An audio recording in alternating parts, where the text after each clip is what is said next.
that under this plan as currently written, 24 million Americans will lose their health care coverage by 2026. So what does that mean for New Jersey?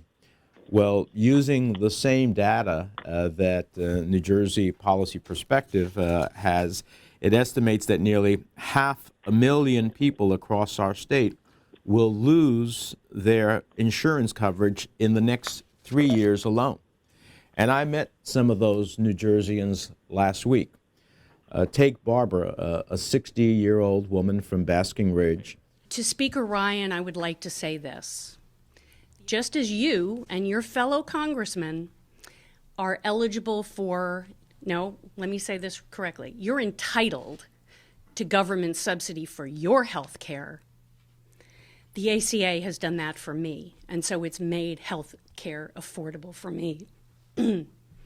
She told me the only reason she can afford private insurance is because of the ACA's premium subsidies.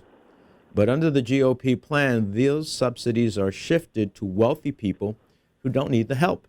In New Jersey, 250 millionaires are slated to get a collective tax cut of $14 million. 250 millionaires are slated to get a collective tax cut of $14 million. Meanwhile, older Americans like Barbara will pay the price as premiums skyrocket. So let me tell you about another constituent, Samantha Williams, a mother in Burlington City. She nearly lost her son, Kevin, to an asthma attack a few years ago. One night he got really sick. He has asthma, and as it develops, it also leads to croup.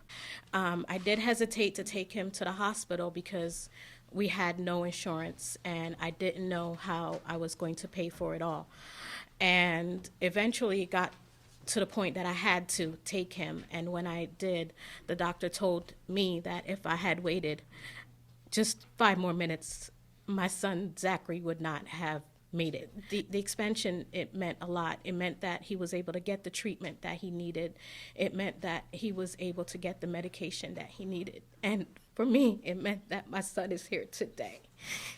New Jersey will lose $8.8 billion in Medicaid expansion funding over the next decade if Republicans have their way. They claim they want to give states more flexibility, more choice over how to run their Medicaid programs.